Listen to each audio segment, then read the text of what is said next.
Storytell will also leverage, and you can consider the relationship between Storytell and Sparkle is Storytell is consuming the data coming from Sparkle. You can use Sparkle to sanitize data for other purposes, but Storytell will be the first use cases for Sparkle.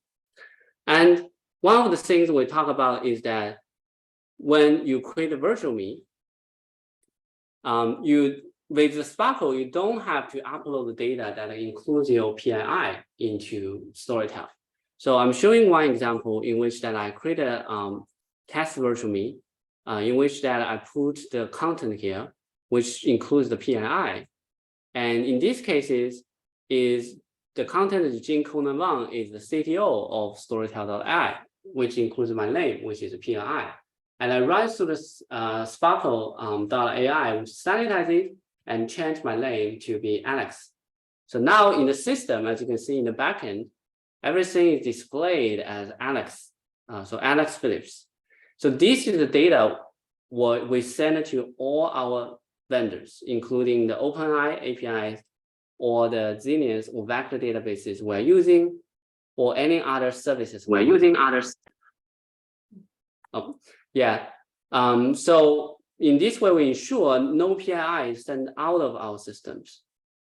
And in addition to that, we also don't want you to have to figure out the mapping. Like every time you say Alex, it means Jing. That could be very confusing.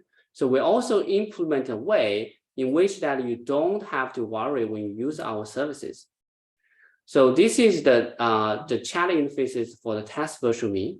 As you can see that it extracts the information based on the content I provided, like Jing Conan Wang, CTO, Storytell.ai. And you can also ask the question, who is the CTO of Storytell.ai?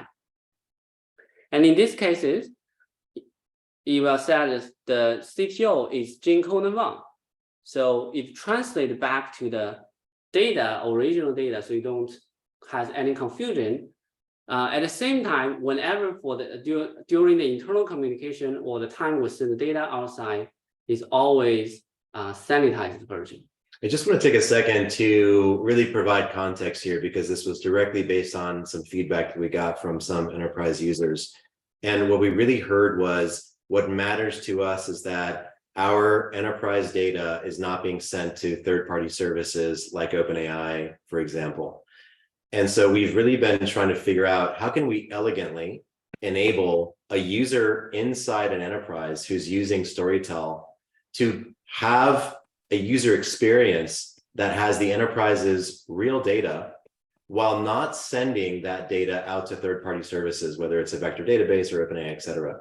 And what Jing is showing here is that although as a user, as a human, when you interact with Storytell, what you're seeing is the real data. What is being processed, what is being sent outside the building is the synthetic data. And so OpenAI never sees Jing's name, or the vector database never sees Jing's name. It only sees the synthetic data, even though we translate or we remap that back for the human using Storytell inside the enterprise. And you can think about this as really two levels of sophistication.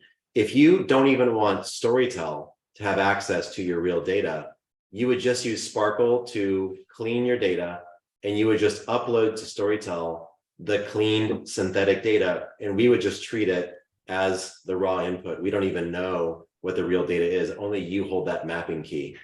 But if you want to allow Storytell to have access to your data mapping key, then we can map and remap the data for the users of the Storytell system while still sending only synthetic data out to other services.